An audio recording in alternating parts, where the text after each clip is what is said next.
Okay. And then I'm going to try sending it to Facebook Live and see if it can be on Facebook. But if not, you're not on Facebook, I'll No. give you, I'll be able to give you a link to the video once this is finished. Beautiful. Thank All you. right, no worries. So if everybody could do me a favor and just please mute themselves, that way we can reduce the background noise. It's a pleasure to see everybody this evening. We had 75 register for this workshop, which I was surprised about. So I'm happy to hear that so many of you are interested in getting this information about the Connecticut CARES Small Business Grants Program, and it's also for nonprofits. So welcome this evening to the BBA information session.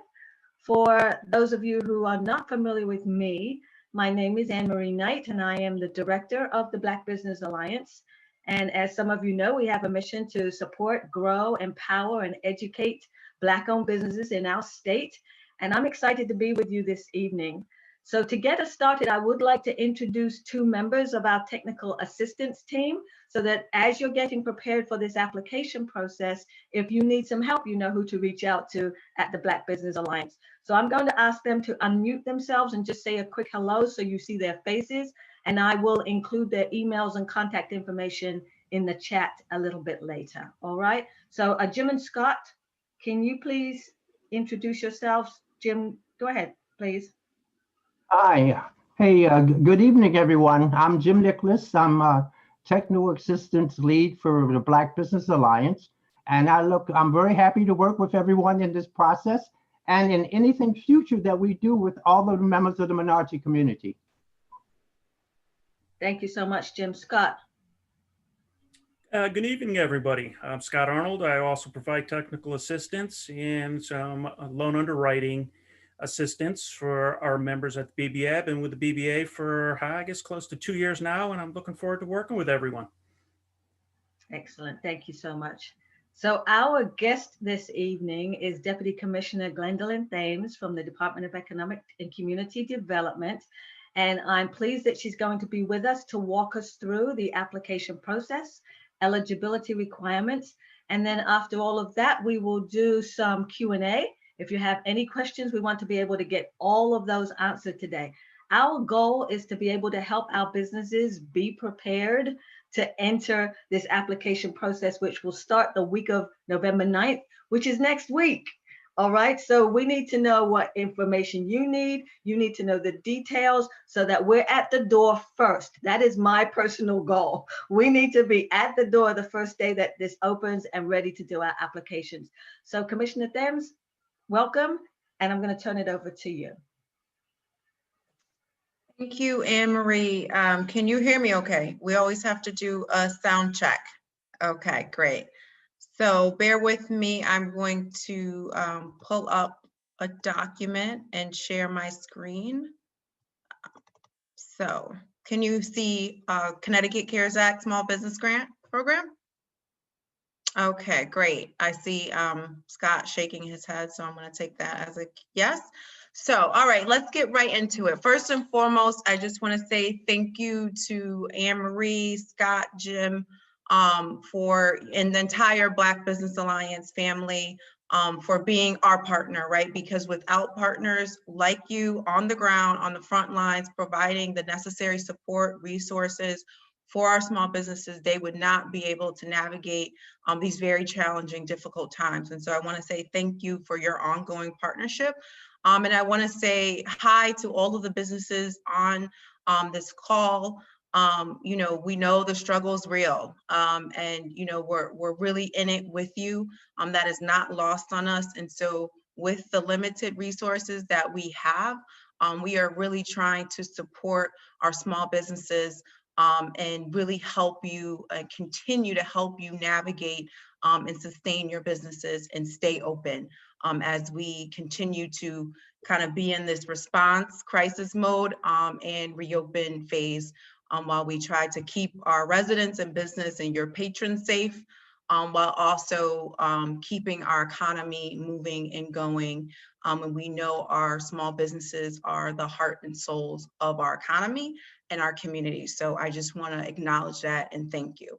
And so with that said, 2 weeks ago, the governor and myself in the Department of Economic and Community Development launched a $50 million grant program for COVID relief funds for small businesses. And with this program, we really had two main policy goals and priorities. One was making sure that we can aid our smallest and hardest hit businesses, so our smallest of small businesses and those that have been hardest hit. So that's your 20 or fewer employees, or no more than 1.5 in annualized payroll expenses. So again, these are smallest of small businesses, and by all accounts, through national surveys, our own surveys, we recognize that this group has been least likely to access the billions of dollars that were available in the first phase of phase 1 and phase 2 of the federal stimulus packages, i.e. the Paycheck Protection Program, as well as EIDL and EIDL Advance. And so we really thought hard about, with this, again, our limited resources and the State CARES Act dollars, how could we really be most impactful and fund as many businesses as possible. The second piece was really being targeted and understanding the disproportionate impact that COVID has had on our communities, and particularly our communities that have been economically distressed prior to COVID. And now that COVID has kind of come upon us, have further slipped behind, right? And so we're seeing disproportionate impact in our most economically distressed communities of, economic, higher unemployment rates and economic loss. And so we really wanted to take the $50 million and say, okay, half of this $25 million, we want to really focus in on those distressed municipalities, which are many of our urban centers and many of our smaller kind of rural communities. These are designated by the state of Connecticut as distressed municipalities. You can find us all on our website. I will direct you to that. And also to that, recognizing, a focus on our most economically challenged communities. We know that 30% of the state's population are in these communities, and we know that 50% of our minority population reside in these communities. And so again, we really wanted to be targeted and make sure we're really pumping dollars into our underserved communities. So let's jump right into eligibility. I'm just gonna go, I thought it would be a good use of time just to kind of go through our facts, our frequently asked question and kind of one pager just to set the table. And I'm gonna go through this kind of rapid fire, but I'm gonna take my time because I know you guys have many questions, so I do want to spend some time on the back end for questions. And this document is available on our website. We update it continuously because we are kind of building the plane as we go, but there's some things that are not going to change. And so I really wanted to, use this. And then again, on our website, I've already put it in the chat. You can find this on our website. So let's just go through, businesses and nonprofits that are eligible. And what the eligibility requirements are. So the top line are 20 or less full-time employees or annual payroll of less than 1.5 million as of last year, because we know COVID is a wash, right? And so as of the end of December 31st, 19, what did that look like? You can actually demonstrate economic harm, right? And so this program is really designed, we are using federal dollars. So this program is really designed for those who have been harmed economically via COVID. So you need to be able to demonstrate at least a 20% or more loss in revenue year to date. And so you would take the first 3 quarters of last year, 2019, and compare that with the first 3 quarters of that same period this year through September 30th, 2020. You must be established as a business, i.e. of October 1st, 2019, and still active. And you must be in good standing with DRS. And what does this mean? Obviously, it means you are current with your taxes, right? So you don't have any old taxes owed, but you're on a payment plan. And that, again, we're using that December 31st, 19 kind of deadline or whatever, or period, to kind of demonstrate the good standing, if you will. This is still an area that we are, still muddling through, if you will, because I personally recognize that this could be a barrier, right, for many of our businesses. And so we're really trying to be thoughtful and intentional that we're not setting up, you know, unintentional consequences or unintentional barriers for our businesses. So I'll leave you with that. But as of now, you know, we need to be able to demonstrate that you're in good standing with DRS, and we're working with our partners at DRS to really frame what does that mean, if you will. Home-based businesses and sole proprietors are eligible. Those who have already received federal PPP and EIDL and or bridge loans are still eligible for this program. And I'll get into that in a little bit more detail on what that means, because there are some nuances there. And so those businesses that are not eligible, and so, you know, medical marijuana, because obviously that may be legal in Connecticut, but it's still illegal on the federal level, and we are using federal dollars. You know, liquor stores, alcohol distributors, gun, so really kind of your sin businesses, as we've kind of phrased it, and predatory businesses. So going out of business type of, you know, businesses or auctions and bankruptcies and pawn shops, if you will. And also, if you are an arts organization, meaning a nonprofit or performing arts theater or performing group, we have a $9 million COVID relief fund for those arts organizations on the other side of DECD. That application is live. I'll actually put that in the chat box as well. And so you can't have, you know, you can't have your cake and eat it too, if you will, with this program. So either on one side of the house, you access that grant because you're going to get that grant more than likely if you're eligible, or on this side of the house for the broader small business bucket. So that's just a distinction there. As far as our application, I know everybody, you know, wants to know, when is this going live? And, you know, 2 weeks ago, I said an estimated the week of November 9th, and now November 9th is here. It's next week. And so we are still, you know, on our timeline to be launching this application next week. Whether that's the 9th or the 10th or the 11th, that's still a moving target. But we are still on track to release that next week, and we'll be very transparent and communicating kind of, you know, as our timeline advances, are we still on track? So you'll know exactly kind of when we will be launching the application, if you will. But we are building the plane as you will as we go. And so we're real time in development of that application, but we're making good progress on our timeline, so we're still on track to launch it next week. For additional information, we have our partners, BBA here, who you should really lean on as a resource to help you and guide you through this process. Make sure you're best positioned, best prepared for the application and information that you need to provide. Also, we have our DECD hotline. We've had this hotline stood up since March and the beginning of the crisis, and so we have economic specialists that are there manning the phone lines because we know there's been a lot of information coming at businesses, a lot of different programs, and it can be hard to navigate. And we know that having a real body voice you're talking to is important, which is why this was, again, personally important to me to stand up this shop. So we have those people, 860-500-2333, that are manning phone lines. And can answer all your questions. In addition, we have our email here, decdctrecovery@ct.gov. Again, all this information is online. You can find this fact sheet that I'm running through on businessct.gov. One of the things that is important, we have a third-party partner, SoFi. It is a financial technology company. They're an online lender. That is kind of their main business. They have been really a significant partner for us because they have provided their technology pipes pro bono to the state. And we used them with our recovery bridge loan, which was a huge lifesaver for us because our existing state infrastructure is not agile, right? It's not quick, it's not efficient.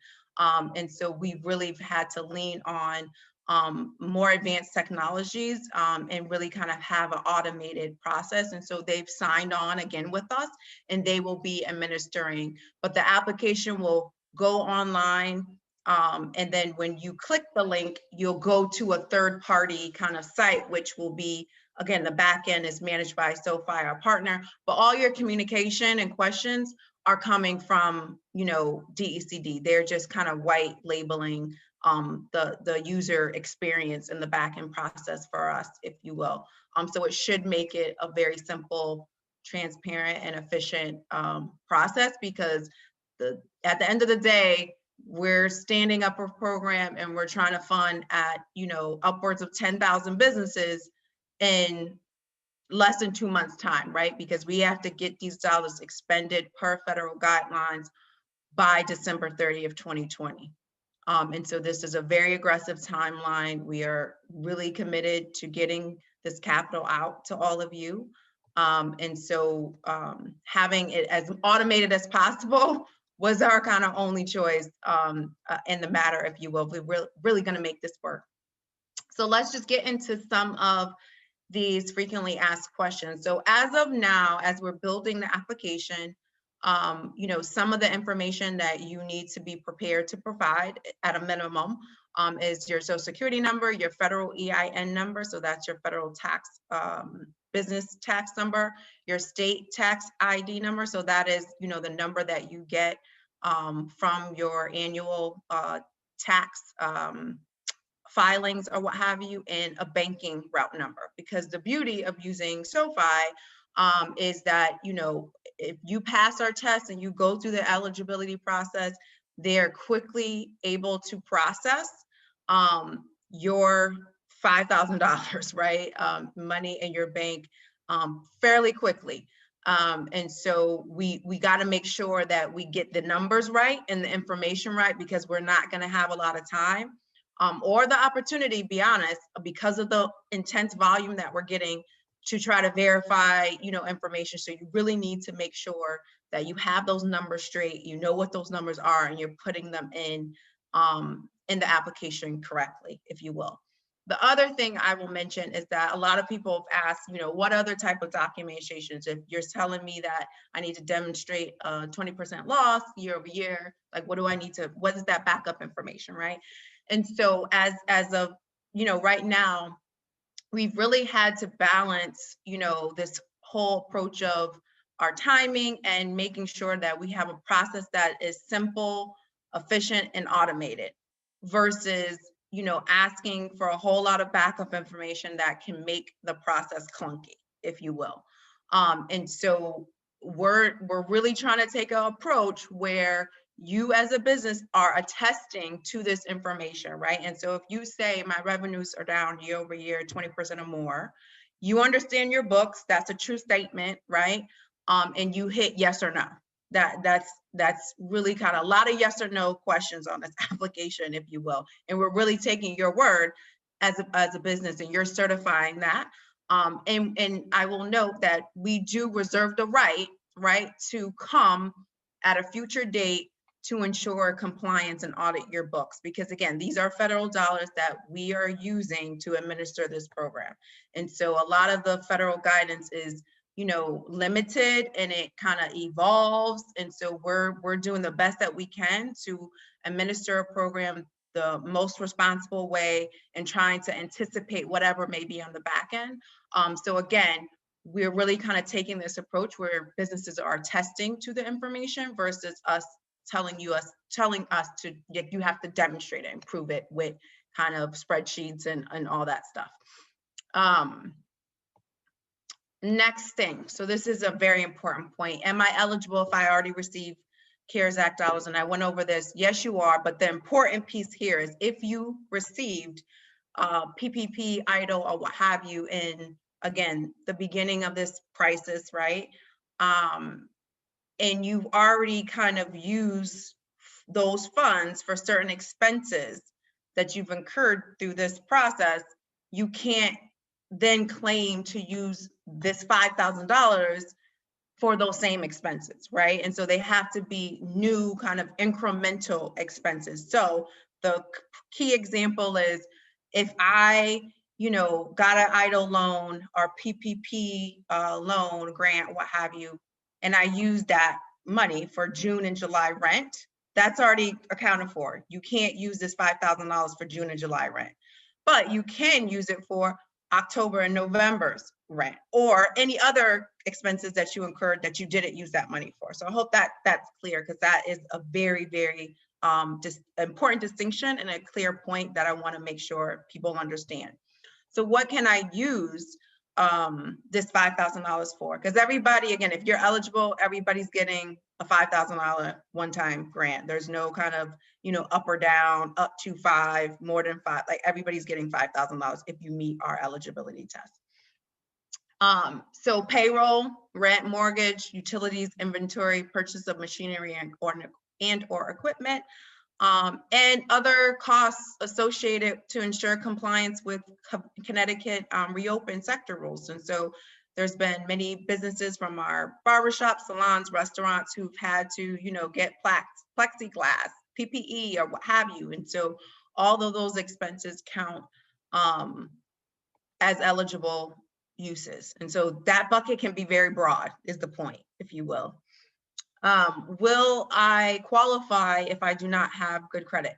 Yes, this is a grant. This is not a loan, right? I know when we did our recovery bridge loan product early in the COVID crisis, we were asking for personal guarantees, so people had to, you know, we had to do credit checks, right? And this is not the case. This is a straight up grant. And so, you know, again, no strings attached, so to speak, right? No repayment, it's a grant. Free, cheap money to help you. How do I demonstrate loss of revenue if my business was not open for the entire year? And so again, for businesses that were open for the entire year, you have to show that, you know, loss year over year for the first 3 quarters of last year compared to the first 3 quarters of this year through the December 30th date. And then for businesses that say opened up October 1, right? And we're open from October 1 to through December 31st, 2019, for that like last quarter of the year, you would take what revenue you had in that year and essentially, you know, multiply that revenue earned from October 1, 2019 to December 31st, 2019, and multiply that by the 3 quarters, essentially. So whatever revenue you earned in that last quarter, you essentially would do times 3, right? And so that would give you kind of the 3 quarters, and you compare that to this year. Hopefully that's clear, if you will. I see Scott shaking his head. So we have good technical advisors that are going to be able to advise you on this as well and translate. Next is, what is the process once my application has been approved? How will the grant be dispersed? Again, this is a one-time $5,000 payment. All of the dollars have to be dispersed by December 30th. So that is our deadline, right? And so we're kind of, everything is backing into that December 30th, 2020 deadline. Anticipate that we're launching the application next week. The application will be open for a window, right? Probably a week time, because we have to open it and we have to close it.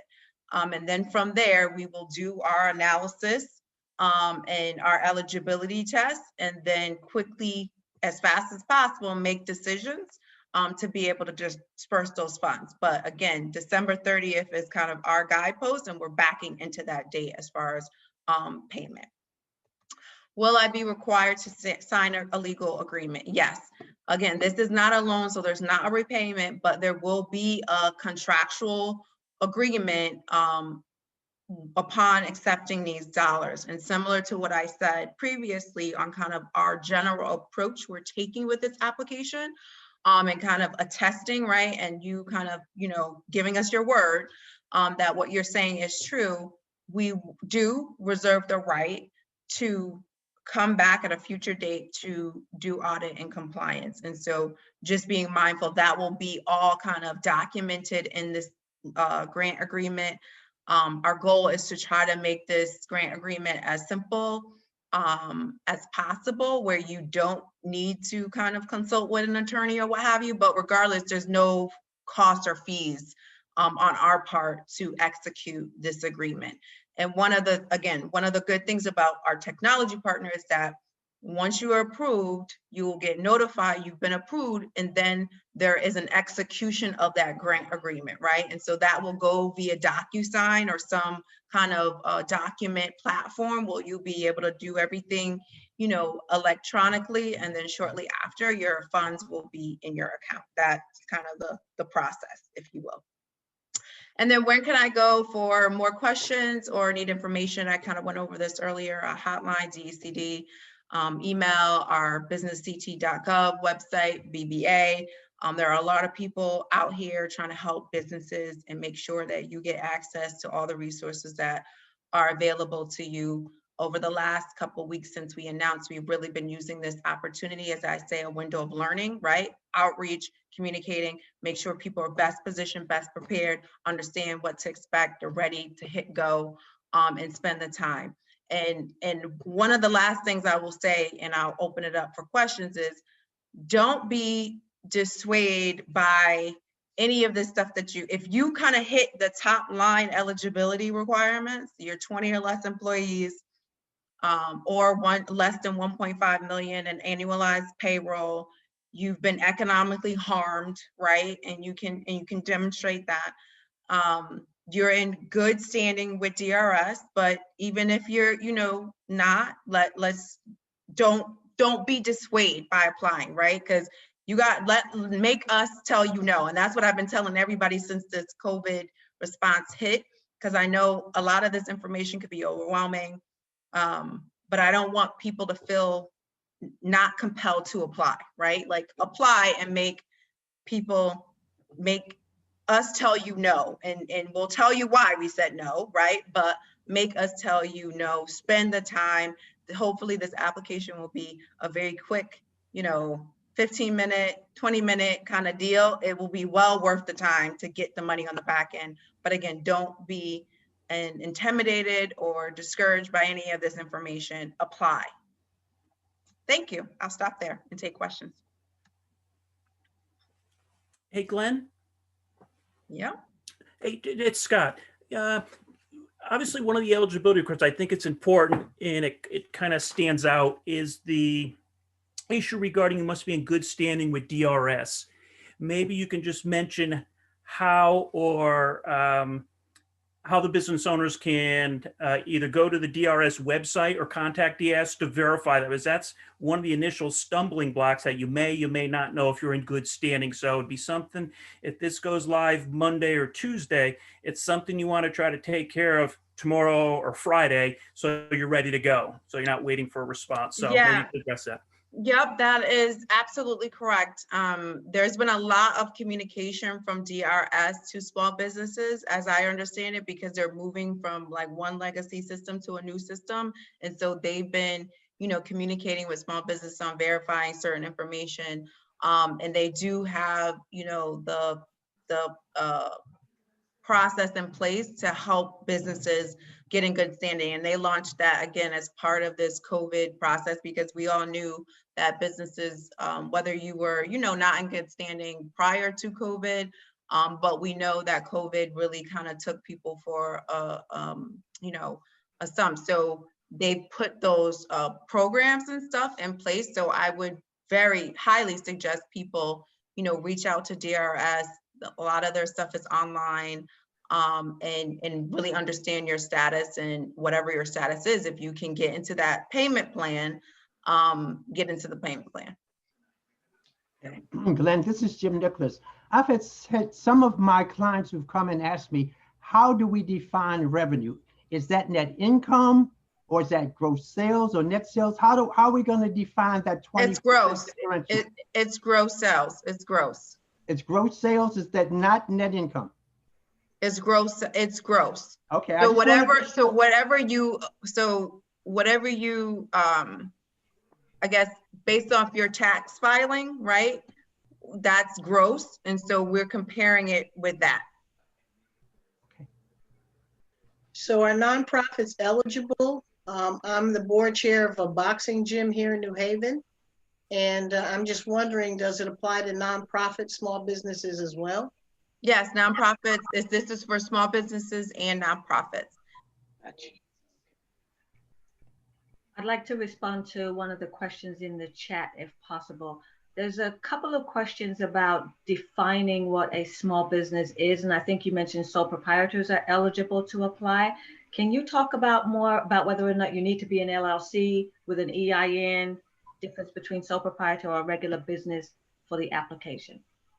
So regardless of your business structure, like again, if you're hitting the 20 or less employees or the no more than 1.5 in annualized payroll expenses, whether you're LLC, sole proprietor, you are, counted, right? And so your business structure, is not really as relevant as all the other eligibility pieces. Thank you. And I will say that I think like over 80% of the businesses registered in the state are LLCs too. So don't think like you're, most businesses are LLCs. Gwendolyn, I do have a question I'd like to ask you. My question is, I just opened up my business this year, March 27th of this year. And listening to you talk about, the small businesses, it seems like I would not be eligible for anything because of I wasn't established October of last year. I was established March of this year. So it says, aid for small and businesses that were hardly hit by the COVID and everything. Now, due to that, my business started in March when COVID really started kicking up and everything. And throughout the month, April, May, June, there was no business. I had business before COVID, but when COVID kicked in, all that came to a stop. Now, I would consider myself to be one of the smaller businesses that was hit by COVID, and not being able to apply for the grant. Now, what can I do, or, where can I go from here? Yeah, thank you, Hayward. Hayward is your name, right? Yes. Okay, thank you, Hayward, for the question. And, there's a lot of businesses that are in this predicament. And, unfortunately, this is the program, right? Because a lot of, the grants, the funds that we're using are guided by kind of federal guidelines.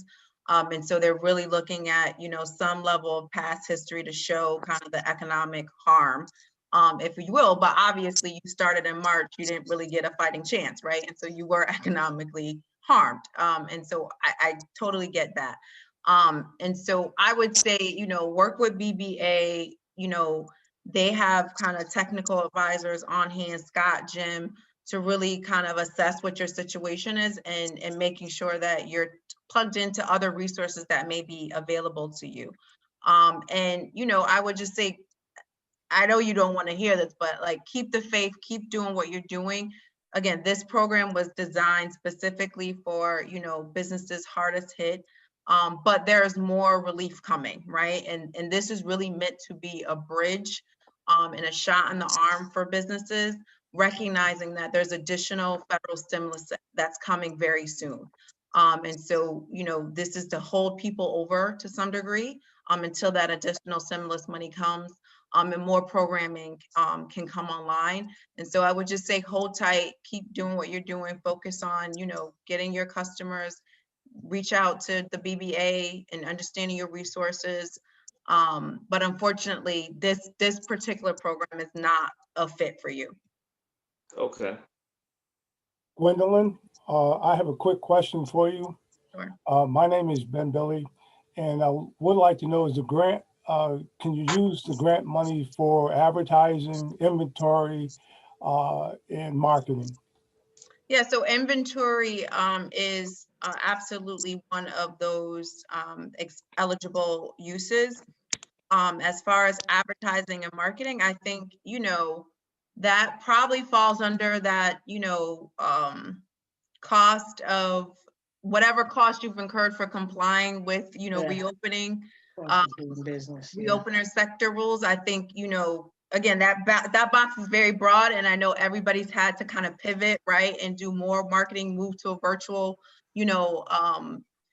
environment, market your business more because of, again, COVID. So I think that that falls in that bucket, I would say. If you have more than one small business, I don't, but I know someone who does, but they have separate EIN numbers, would both businesses be eligible or just one? Absolutely. Yeah, absolutely. If they're independent, separate EIN, tax ID numbers, those are separate businesses. So again, like if I own a barber shop and I own a cleaners, right? Separate businesses, separate EIN numbers, tax ID numbers apply for both of them. Thank you. Hi, Gwendolyn. This is Douglas Burke. Oh, Hi, this is Douglas Burke. I have a question. With the PPP, it was told to us or offered to us to open a separate account to demonstrate that the PPP money was used for the purpose that it was designed for. Would you suggest the same thing if you get the grant money? Oh, well, I would say you probably should talk to your accountant or what have you.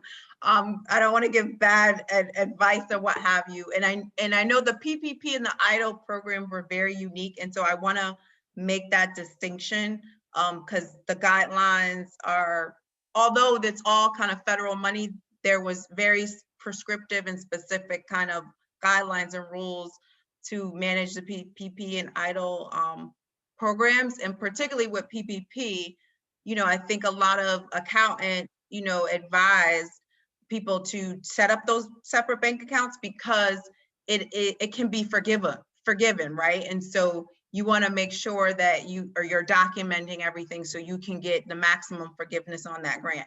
This is a straight $5,000 grant. Again, if you are attesting to, the eligibility, the economic harm, or what have you, you get $5,000 and you demonstrate what you're using the money for, right? So I would say just make sure you're keeping an accurate accounting of what you used it for. In the event we do audit you, right? You just want to be prepared, and that's kind of, wrapped in a bow, if you will. But I don't necessarily think that you need to, set up, does it hurt? No, right? Like that's a smart thing to do because it is government funds or what have you, and just to kind of really protect yourself. But is it necessary for this particular grant? I don't necessarily think so, is a short answer, or a long way of answering your question. Can I add to that though? I think some folks are not using business banking accounts. And so it will be important for us to have a business account to be able to apply for this program. So if you don't have a business account, you've got enough time now to take $50, open That's a business true. account so that you can put that routing number and account number on this particular application. Elisa, I think that's a really good point, Anne-Marie, and I would just piggyback and add on that whoever's applying, if your business is applying for this grant, you need to be whoever's going through the application process, who's going to sign the grant agreement, who's going to accept the money, what have you, like it needs to be the authorized like owner or signer of that business, right? And so that's just something that I want to make clear, and it kind of goes into what Anne-Marie was just saying, making sure like that business account or what have you is attached to that business, if you will. Thank you. Elisa. hi all. Hi, Gwendolyn. Elisa, so I wanted to just piggyback off of something that was said earlier with Sydney. So I own two businesses. I own Elisa's House of Salsa, which is a dance studio, and I own Rhythm Brewing Company, which is a beer. Good beer, by the way. Good beer. Oh, thank you. Thank you. I appreciate that. So can the salsa studio and the beer studio both apply, because we are going through our very unique situations in both businesses, and we're getting hit both businesses financially. So I just want to make clarification of, I know the House of Salsa, but with the beer company. So are they two separate businesses? Do you have Oh, two absolutely. separate EIN and state tax ID numbers, then absolutely apply for both. Okay, perfect. Thank you. Thanks.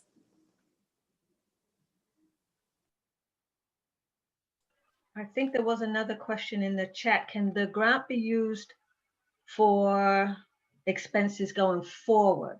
I think you addressed this earlier. I think I did, but I want to make sure I was kind of clear, and I didn't kind of roll over that point, because that's actually a very good question and it's worth reiterating.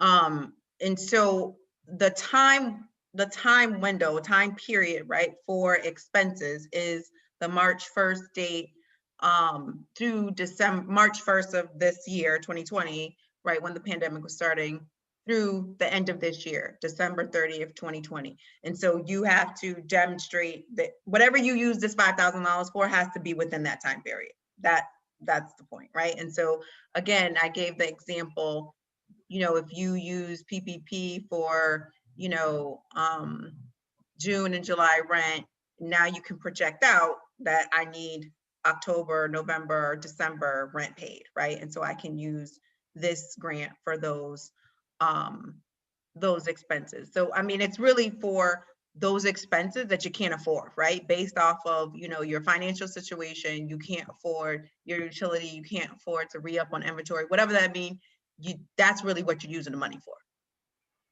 Right, thank you. Another question from the chat. What are the reporting guidelines after receiving the funds? And I understand that we're building the plane as we're going along, but maybe you could just give us some insight. Yeah, I mean, this is one of those areas that is still kind of, you know, real time in development. Don't hold me to this, right? I don't imagine, you know, in a scenario where we're like, there's a whole bunch of reporting, right? Like, again, this is a $5,000 grant. And so we don't want to be, you know, adding additional administrative requirements that cost more resources for us, right, to administer a $5,000 grant on the back end.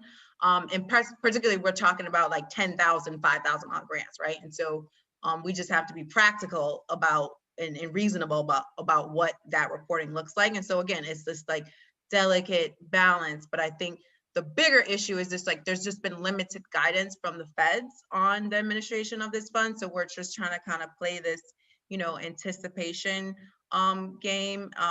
And so there's some unknowns out there. But with everything, you know, that's happening and all the stimulus money that has already been out in the market is going to be future stimulus, right? Because we're going to be in this for the long haul, right? That, you know, the reporting aspects, there's going to be some flexibility, I think, there, like just from a practical perspective. So I wouldn't get too stressed out about that. Just make sure that you know, again, with our application and our approach, we're really taking people at their word, right? And so just make sure that you have good accounting, you have good books, you understand your financial position, you're keeping track of that in the event that there was ever a reporting event or an audit or what have you. I know you covered this earlier, but I wonder if you can cover this from the question from the chat, and then Kevin has his hand raised and I'm going to ask him to open his mic after you respond to this question. Can you cover the fact that we have to show a loss? So I guess that question is related to the 20% or more loss year over year. And so as I mentioned, you know, and I'm going to keep reiterating this point, is that, you know, we're really kind of taking an attestation kind of approach. So you're literally, you know, a lot of yes or no questions. So, you know, demonstrating, you know, that loss, you may not have to provide like the Excel sheet or, you know, what have you, a printout or an attachment of what that is, but you as a business owner, right, you should understand what your loss is and what those numbers are and make sure you have a book. And so you can confidently say, I have a loss, right? And I'm using this grant for this purpose because of this loss. Yeah, I'm sorry, Glenn. Yeah, there's a couple ways you can demonstrate that. One, if you're using a QuickBooks, or if you can show an income statement over those 2 periods, or simplifying it is if you show your deposit accounts or your deposits to your business account over that same period, also is a simpler way to demonstrate that loss. If you could show your checking account where you've had X amount of dollars through 2019, and here in 2020 you have Y deposit amounts, you can show, there's another way of showing that 20%. And again, it says, Glenn says, it's just a way of backing up this information. So if there is an audit down the road, it's readily available for you. But that's one of the simpler ways to do it. Thank you, Yeah, I Scott. think for one of my businesses, my issue is that I actually grew during COVID, which is a blessing and I'm thankful, but I grew so quickly that now I'm having problems keeping up with the growth and the employees and the systems and all this stuff. And so I could use the grant for a little boost to kind of get me where I need to catch up to where we grew to. But it's growth, not a loss for that business. But I do have another business that I think this will be best appropriate for. So, but for that, that's great, right? I'm glad to hear that. Kudos to you. So you have Thank different problems, right? On one side, Yeah. we have good problems, right? Yes, But I guess I would say though, even though you're seeing, kind of the growth, is it year over year, right? If you say that, again, the first 3 quarters of last year versus the first 3 quarters of this year, is there that 20% or more, gap in revenue, right? So if you can demonstrate that, you should be applying, even if you're, experience growth, like that's okay. Okay. Thank you. I just want to be clear on that. Okay. Thank you very much. Thank you, Kevin. I had a question regarding the DRS. So what if you have a company or a small business, but you registered, but your business is not registered in Connecticut, but it's registered, let's say, in Delaware or Wyoming, but your business is run in Connecticut, like you have all your business is through Connecticut. So do you have a state tax ID number do you pay payroll taxes or tax withholding in Connecticut? I'm not sure. That's something that I have to ask my accountant, but I believe I should have one, but I don't know if I do have a DRS number. Yeah, are you a registered business? So you're not a registered business in Connecticut because you were incorporated in Delaware, right? Right. But my business is but pretty much my business function, because it's an online business. Yeah, I would I would apply. And again, with the assumption that you are registered to operate and do business in Connecticut, and you have, a Connecticut state tax ID number, which shows that you're paying, taxes in Connecticut. Because again, we're using DRS as our verifier. So everybody should understand that, right? Because we're not necessarily asking for kind of backup information about a lot of, things. We are using DRS, our sister agency, to verify that. And so they're running these businesses, right, through our system, because we have to mitigate for fraud, because there's a lot of opportunities for that. And so we're running this, our businesses through this DRS process. And so if you're not necessarily registered with DRS or whatever, that's going to be a flag, and more than likely you're probably not going to get through. So I should probably register with DRS between now and the application. Well, you would have had to already do that, because it would be based on December 31st, 2019. I see. Okay. Thank you, Kevin. Thank you. Any additional questions? I might not be able to see you, so if you'd like to put it in the chat or raise your hand.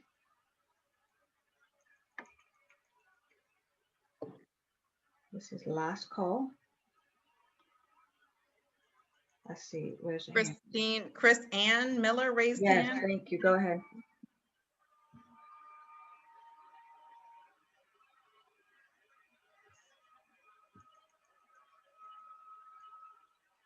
Oh, hello.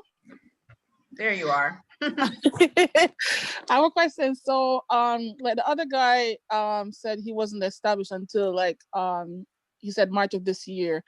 So I'm wondering how could Scott and Jim be able to help people that was established, early in the year. So there's nothing for them to get really. But I mean, I think people that registered their business this year or even after October is still impacted because I mean, how could they even generate revenue or something when everything is slowed 2 times, 3 times backward? They don't really get to establish customer or clientele because everything's like slowed down really bad. So even though someone that had their business registered like from 2019, 2018, yes, they see their impact, but I think the people that's just coming into the business or say they had their business last year and they resolved it and they start over again, they're like double impact because they have to start over back from scratch. Yeah, Scott and Jim, I don't know if you want to jump in here, but again, I think we have a lot of resource partners that are out there. BBA is one of them. We have the Women's Business Development Council, the Small Business Development Centers, who have business advisors who really understand the ecosystem of support for small businesses. So it may be a different capital that you need access to or what have you to kind of help you through this process. So I would just really encourage you to lean on those resources to help you navigate what is available to you. Absolutely. Okay. And I would say just check in with BBA and we'll connect you with one of our technical support team members. And then they will be able to help you. If we're not the ones to provide the service, they will most definitely connect you to the agencies that can provide that support. Okay, wonderful. All right, you're welcome. Thank you. Anyone else? Last chance. We're getting ready for next week. All right, you know where we are. Our website, bbusinessalliance.org. I've sent you our emails in the chat. We've recorded this session. And so there were 75 people registered, about 40 of us on this call today. We'll make the recording available if you'd like to be able to listen to it later. And it's also live right now on Facebook, so you can join us on our Facebook page to be able to watch it at any time. You have my email. Feel free to please contact the Business Alliance. And Gwendolyn, thank you so much for coming this evening and sharing this information and helping us to get ready for this grant program. Listen, this is for our businesses. Please don't miss this opportunity. Get to that door first when it opens. Be ready now. Take the next few days to check your taxes, do everything, open that business bank account. Let's get there first. Don't let this one pass us by. All right, that's all I'm asking. Yeah. Thank you all for your time this evening. Okay. Thank you. Thank you, Have a good everybody. day, everybody. Thank you. Take care. Yep.